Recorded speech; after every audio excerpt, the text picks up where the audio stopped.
This is a little story about my mother-in-law's Audi TT. I originally purchased the car, I believe, from Coventry Audi through dealer auction back when I was trading, and that was back in 2012. She owned the car for many years then, so this car's been in the family for at least 11 years. And when she finished with the car, she got a new one, so I had it back off her. And then my father had the car and he just used it as a runaround. When the MOT ran out, we took it to a local workshop that I used, and all it needed for the MOT was a spring and a back box at the time on the failure sheet. However, he lost the keys and then subsequently closed his workshop, went aground, couldn't get hold of him. New owners took over the workshop, and then it became a bit of a dumping ground for house clearances, and there the car stood for maybe 3-4 years. This is before COVID.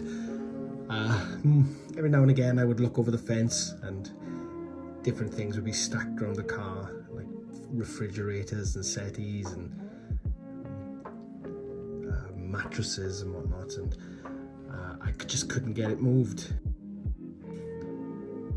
In the end, after COVID, decided enough was enough and we needed to get the car out of there. So we got a local locksmith to make a new key, and got a local company then to help drag the car out and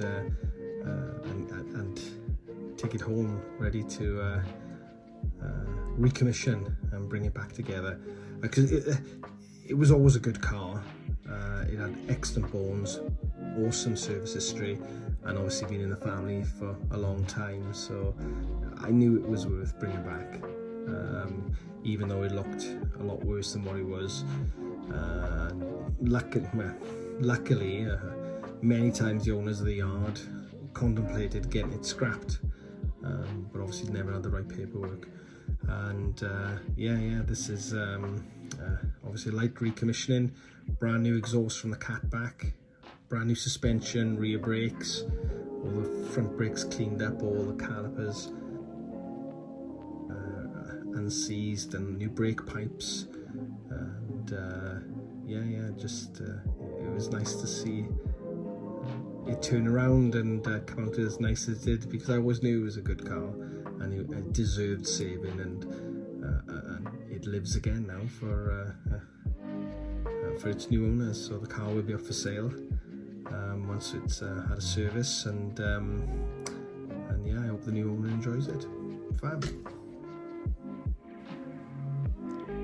An update on the Clio Williams. It has been on hold for a short while due to the rising cost of things.